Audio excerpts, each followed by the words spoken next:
ગુજરાતમાં લોકોના સ્વાસ્થ્ય સાથે થતા ખેલ પર હવે સરકારે લાલ આંખ કરી છે। હા, સ્વાસ્થ્ય માટે હાનિકારક ગણાતા એનાલોગ પનીર પર પ્રતિબંધ મૂકવામાં આવ્યા બાદ સમગ્ર રાજ્યમાં ફૂડ એન્ડ ડ્રગ વિભાગ હરકતમાં આવી ગયો છે।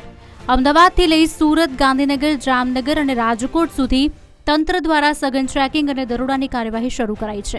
આ પ્રતિબંધ બાદ ગાંધીનગર મહાનગરપાલિકા વિસ્તારમાં હોટેલ અને રેસ્ટોરન્ટમાં સ્પેશિયલ ડ્રાઈવ શરૂ કરાઈ। જો એનાલોગ પનીર વપરાતું જણાશે તો કડક દંડની કાર્યવાહી કરાશે।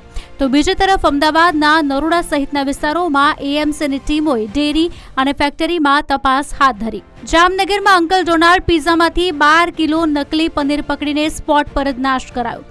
તો સુરતમાં ગોડાઉન સીઝ કરવામાં આવ્યા। જો કે અચાનક થયેલી આ રેડથી વેપારીઓમાં ચિંતાનું મોજું છે કે પૂરતો સમય કેમ ન મળ્યો।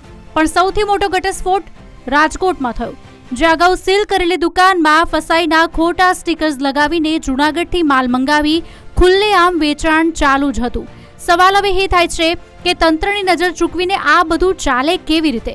પનીરના ઉત્પાદન અને વેચાણ પર સંપૂર્ણ પ્રતિબંધો લાગી ગયો છે, પણ જોવાનું હવે એ રહેશે કે લોકોના જીવ સાથે રમત રમતા આવા ખેલૈયાઓ સામે તંત્ર કેટલી કડક કાર્યવાહી કરે છે।